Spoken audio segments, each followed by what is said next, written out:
आज मैं चिपको विधि द्वारा कलम करने के बारे में बताने जा रहा हूँ। ध्यान से समझिए। चिपको विधि द्वारा कलम किस तरह से की जाती है और कितना सफल होता है, इसके साथ में कलम करते समय क्या क्या सावधानियां रखनी पड़ती हैं, इसके बारे में बताने जा रहा हूँ। यह तीसरा स्टेप है। सबसे पहले मैंने एकदम साधारण विधि द्वारा कलम करने का स्टाइल बताया था, अर्थात कलम करने की विधि बताया था। फर्स्ट स्टेप में सबसे पहले प्रचलित विधि द्वारा कलम किस तरह से की जाती है उसके बारे में बताए थे। उसके बाद दूसरे स्टेप में मैंने वी आकार के कट द्वारा अर्थात खूंटा विधि द्वारा कलम करने का ढंग बताया था, और वो भी सरल और आसान था। इसके साथ में ये तीसरा स्टेप है। तीसरे स्टेप में मैं चिपको विधि द्वारा कलम करने का ढंग बताऊंगा कि किस तरह से चिपको विधि द्वारा कलम की जाती है, चिपको पद्धति द्वारा किस तरह से कलम की जाती है। अब सबसे पहले यह समझ लेते हैं, समान आकार के दो पौधे ले लिया। यहां मैंने पौधे दर्शाया है, यह किसी बड़े पेड़ में पौध द्वारा कलम किया जा सकता है और किया जाता है। मैंने अनेक वीडियो में दर्शा चुका हूं कि चिपको विधि द्वारा पौध में पौध से कलम की जा सकती है, बड़े पेड़ में भी की जा सकती है। और बड़े पेड़ में मैंने पहले वीडियो में दर्शा चुका हूं कि किस तरह से चिपको विधि कलम की जाती है, उसको आप देख सकते हैं। तो आज मैं बता रहा हूं पौध से पौध का कलम। यहां पर मैंने पौध लिया है क्योंकि यहां पर पेड़ दर्शाने में थोड़ा सा कठिनाई हो रही थी, इसलिए मैंने सिर्फ पौध लिया है। दो पौध लिया समान आकार के, देख भी रहे होंगे। ये समान आकार के दो पौध हैं। अब किसी भी फलदार वृक्ष या फूल या किसी भी फलदार पौध का कलम इस विधि से किया जा सकता है। पुष्प हो, फलदार हो, किसी भी तरह से इस विधि से कलम की जा सकती है। यहाँ पर मैं सिर्फ दो पौध लिया है।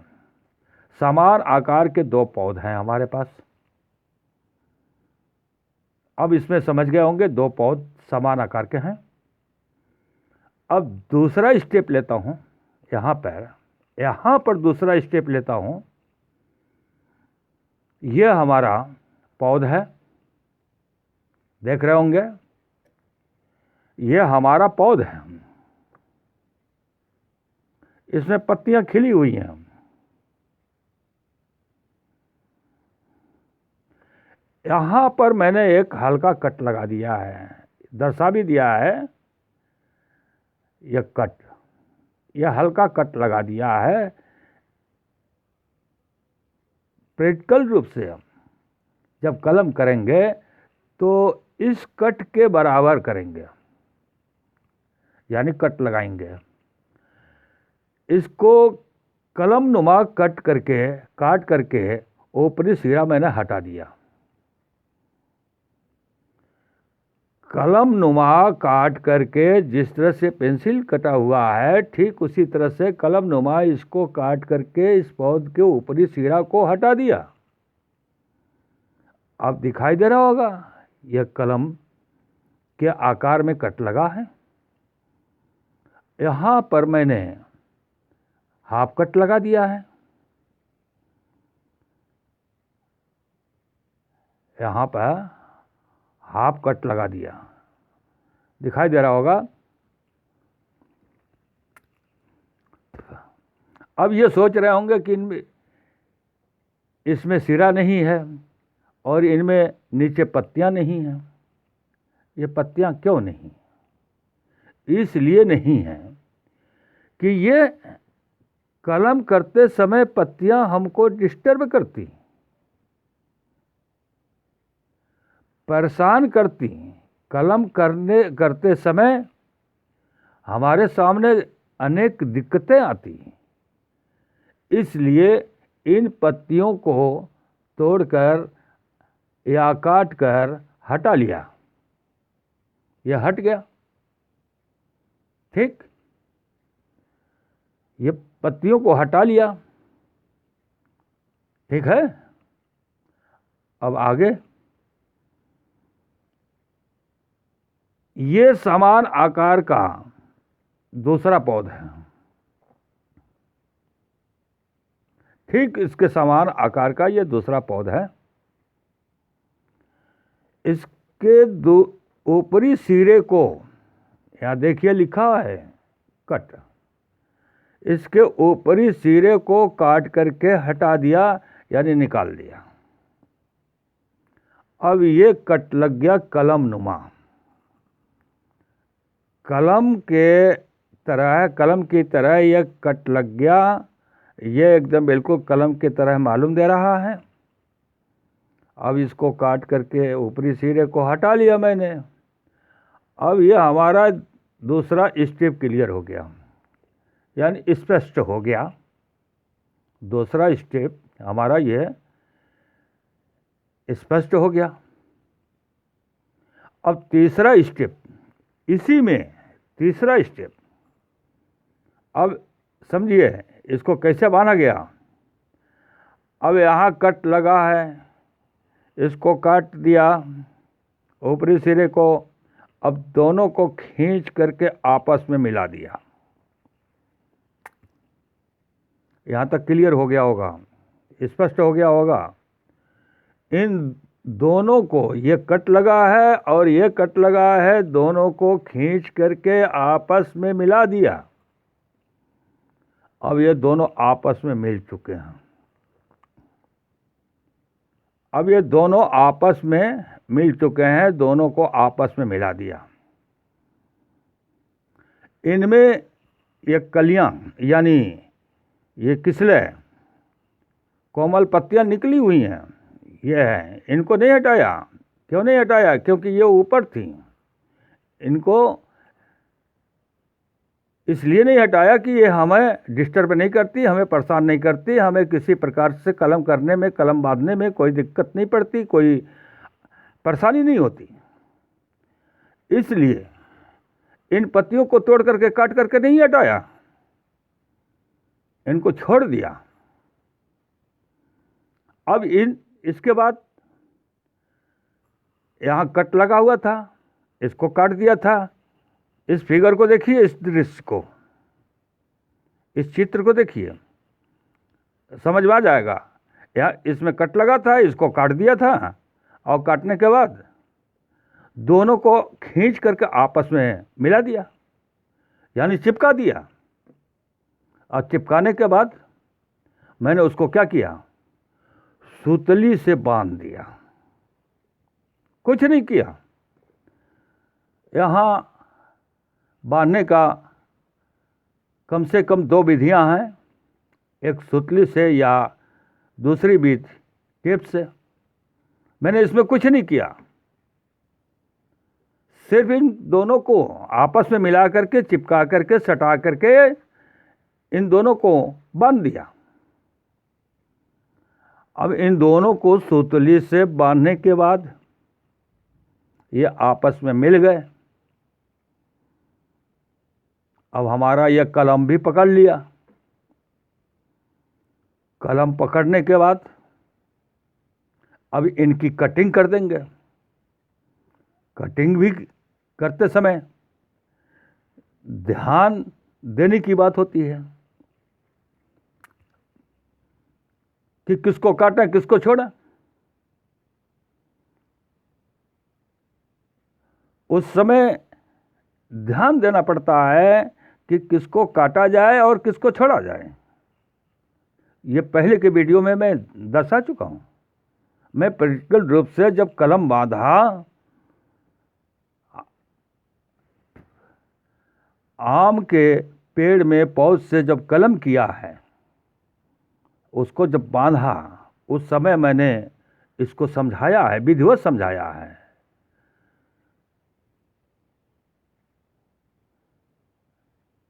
अब यहां तक समझ में आ गया होगा।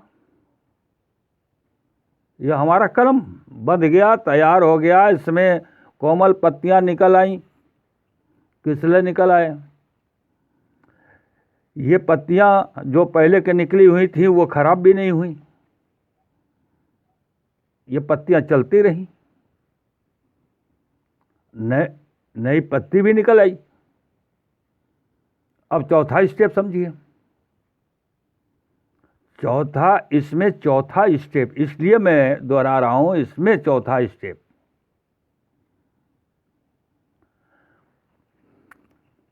अब इसको जो है,